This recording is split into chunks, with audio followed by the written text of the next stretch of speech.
Hello and welcome to B-Movie Euphoria's sequels from Part 2.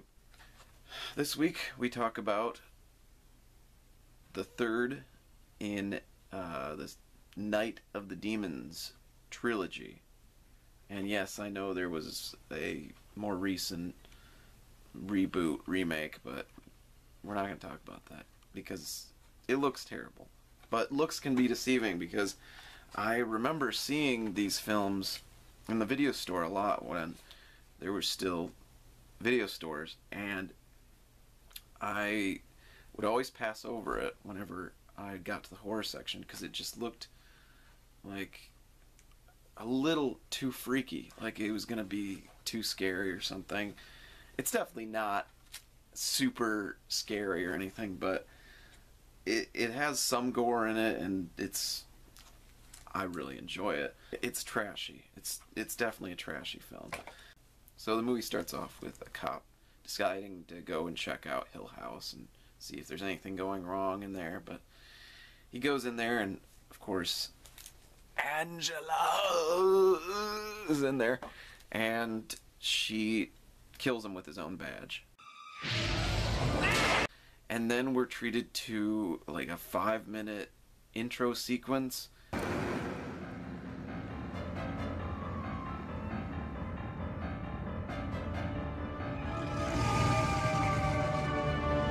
I don't think they had that much footage of it because they play it over and over a couple times, which is fine because it looks kind of cool and really bad. So it starts off with a bunch of friends heading off to some party, just like the original movie. A bunch of friends head off to a party. They're all kind of bickering with each other. Nobody really gets along. There's the bad boy Vince making out with his girlfriend Lois, and he's just severely, like heavily making out with her. He's like grabbing her boobs and just like squishing them like they're sacks of mashed potatoes. Nick and Reggie in the back seat, who are just friends. There's a guy named Orson, and he's driving. And then we go to the high school cheerleader. She's getting dressed with her best friend in her bedroom, and they're talking about this big party. There's just a 10-minute scene of these two girls just completely boobs out. So they're not screwing around in this movie. It's just straight up boobs. Holly and Abby, the cheerleader, and her friend are on their way to the party, and their car breaks down. And of course, who happens to drive by but the van load of friends that don't really like each other and are kind of supposed to be the bad kids, I guess. But none of them are really that bad. I mean, Vinny is constantly threatening everybody, and definitely threatening Nick, because Nick is kind of the guy in the back. He's trying to be super cool and everything, and he's like, "Hey man, lay off him." And you know I let you hang with us, Orson. Because it's his van, you dick. Listen, you. Next time you get in my face, you better have a whole lot more than just a knife. And you better have a whole bottle of mouthwash.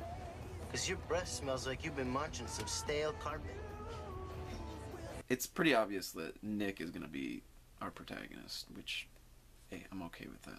So after some arguing, Holly and Abby get into the car with the rest of the kids, and they all head off to the party.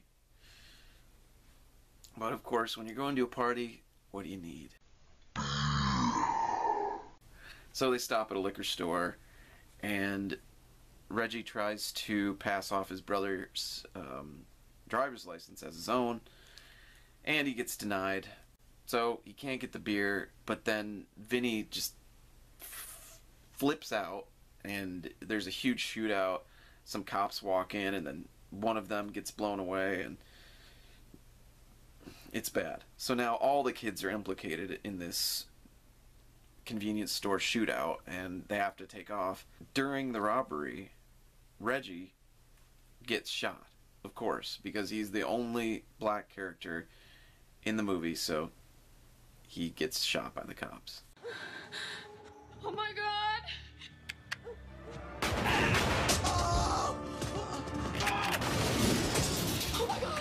so they're driving, and now they're all freaking out at each other and yelling, and they decide to go to Hill House.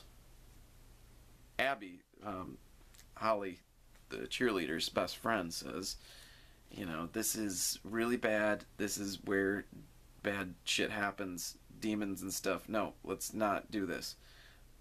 But no one else believes her. So into the house they go. And I have to say, having not seen the second one and only seen the first Night of the Demons, this house looks great. I don't know what happened in Night of the Demons 2, but there was some serious interior decorating. In the first film, it was just boarded up windows and just crappy dust-covered furniture and then candles everywhere. Now it's like, looks pretty good. Like, you could sell it.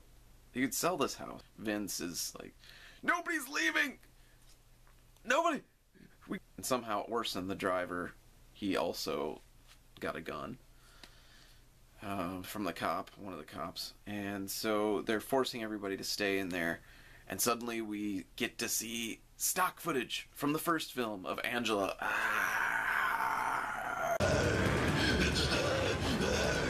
So Vince and his girlfriend, Lois, go upstairs to investigate to make sure that there's no one else in the house, while Orson keeps the gun on the rest of the people. And so while Orson's holding a gun on everyone, Angela starts doing her dance. So if you haven't seen the other Night of the Demon movies, Angela's kind of a number one head demon lady. And in the very first movie, she did this incredible dance, puts on Bauhaus on the boombox, and does this amazing dance that you just never see coming. It's this incredible, like, interpretive dance thing that just goes on for way too long, but you never want it to stop. And so in this one, I feel like she was trying to do something in the same kind of vein. So instead of Bauhaus, this time she puts on some, I can only guess it's that Pure Moods CD that you could order on one of those late night infomercials, because that's exactly what it sounds like. It's enough of a distraction so that Nick, Holly, Abby, and Reggie can take off. As soon as the good kids run off, Orson is left with Angela, who is still trying to do her Pure Moods dance. And the whole time, Orson's just like pointing his gun at her, just kind of half freaked out, half turned on by this really strange dance. And she starts sucking his gun like it's a popsicle.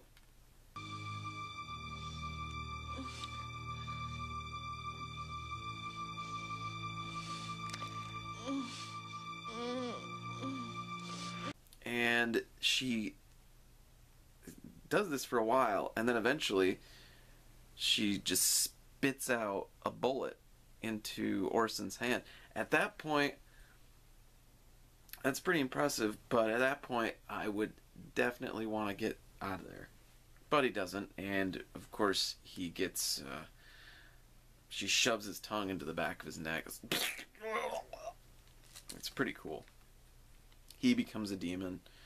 He's been wearing this like devil mask throughout the entire movie, because obviously they're going to a Halloween party, and the devil mask just kind of morphs to his face, and then he just has a devil face. Really, there's no real demons there when they get there, except for Angela. It's basically them becoming demons one by one, and different kinds of demons. So we got Orson, who's now evil devil face guy. Your mama's so stupid, she raised a son who thinks he's gonna get out of here alive. And then after Lois gets attacked and gets breathed on by Angela, she has like an evil snake hand that's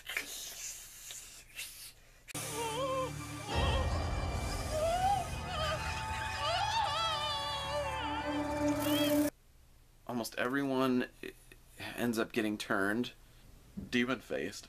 Because that's what... It seems like that's what everybody gets. Once you've been demoned, you get demon face. That's how you know you've been demoned. Vince, Nick, and Holly are really the only ones left, and Vince is still like gun crazy, about to shoot everybody. The movie's fun. The characters are all pretty unrealistic, but it's great. It's a great watch. I did not feel let down at any point, and you're hoping that at least some of these characters get away, because throughout the movie, Nick, the kind of rebel guy that doesn't really seem to care about anyone, and Holly, the cheerleader, there's like a romance going on there, and it's actually believable. Like, these two, they're actually good enough actors that they make it believable, and you want these two guys to get out of the house alive. So I really enjoyed this one. It made me want to see Night of the Demons Part 2. This one was written by Kevin Tenney, who did the first film, and I think it was executive produced by him too, but it was directed by Jimmy Kaufman, who I think did a pretty good job. It wasn't the best movie I've ever seen, but it definitely wasn't terrible. If you haven't seen it, I'm pretty sure it's out on some Blu-ray. You can actually watch the whole movie on YouTube too, and I'll leave a link to that, which you gotta love YouTube for that. Overall, really funny, a lot of great lines in this movie, a lot of great yo mama jokes. Well, your mama is so fat, the back of her neck looks like a pack of hot dogs. Don't be starting this shit, man. What are you guys doing? Snapping, you know, doing the dozens. At one point, Angela calls Vincent's girlfriend a sperm receptacle. It's just a lot of fun. The whole movie, I think it got a lot of bad kind of reviews when it came out, but if you're looking for a movie you can just turn your brain off and enjoy, it's not going to scare the hell out of you, but you'll have a good time watching it.